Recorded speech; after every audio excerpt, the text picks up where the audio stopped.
चुनाव के नतीजों के बाद ईवीएम पर उठे सवाल। कैसे होती है ईवीएम से वोटिंग? जल्दी हो सकती है काउंटिंग। इन देशों में भी होती है ईवीएम से वोटिंग। दिग्विजय सिंह को ईवीएम पर भरोसा नहीं है। मध्य प्रदेश के पूर्व सीएम दिग्विजय सिंह को आपने सुना। उनका साफ कहना है कि वो ईवीएम पर भरोसा नहीं करते।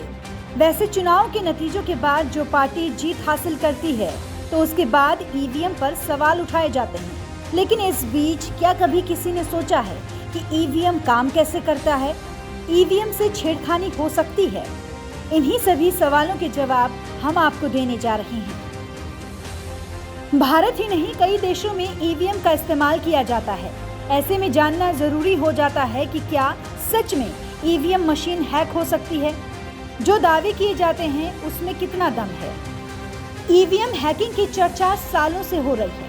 हार वाली पार्टियां ईवीएम को ही दोषी मानती हैं, लेकिन आखिर दावों में दम है या नहीं? क्या सच में किसी चिप की मदद से ईवीएम को हैक किया जा सकता है? बता दें, 2017 में चुनाव आयोग ने राजनीतिक पार्टियों को ईवीएम को हैक करने का खुला चैलेंज दिया था। उसने कहा था कि कोई भी राजनीतिक पार्टी इलेक्शन कमीशन के दफ्तर आकर ईवीएम को हैक करने की कोशिश कर सकता है। ईवीएम मशीन में कई बटन होते हैं जहां पार्टियों के नाम और चिन्ह रहता है। साथ ही प्रत्याशी का नाम भी रहता है। मतदाता मतदान के लिए एक बटन दबाते हैं। उसके बाद अगर वो किसी दूसरी पार्टी का बटन दबाते हैं तो पहला ही मान्य माना जाता है। वोट डालने के बाद ही पास में एक मशीन लगी रहती है जो आपके द्वारा वोट डालने वाली पार्टी का नाम दिखाती है। बैलेट पेपर में मतों की गणना में कम से कम 40 घंटे का समय लगता है, तो वहीं ईवीएम मशीन से कुछ ही घंटों में गिनती हो जाती है।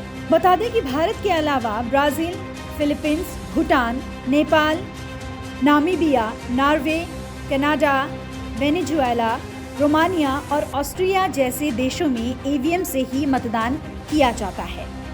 तो आमतौर पर कहा जा सकता है कि ईवीएम की हैकिंग नहीं हो सकती है, क्योंकि जिस तरीके से इसमें लगा चिप काम करता है उसको हैक करना बहुत मुश्किल है। भारत ही नहीं, अन्य देशों में भी इस ईवीएम मशीन का इस्तेमाल होता है। तो सही मायनों में कहा जाए कि जो पार्टी हार का सामना करती है वो कहीं न कहीं ईवीएम पर अपना गुस्सा निकालती है। नीतू गौरकिला, नवोदय टाइम्स, पंजाब केसरी।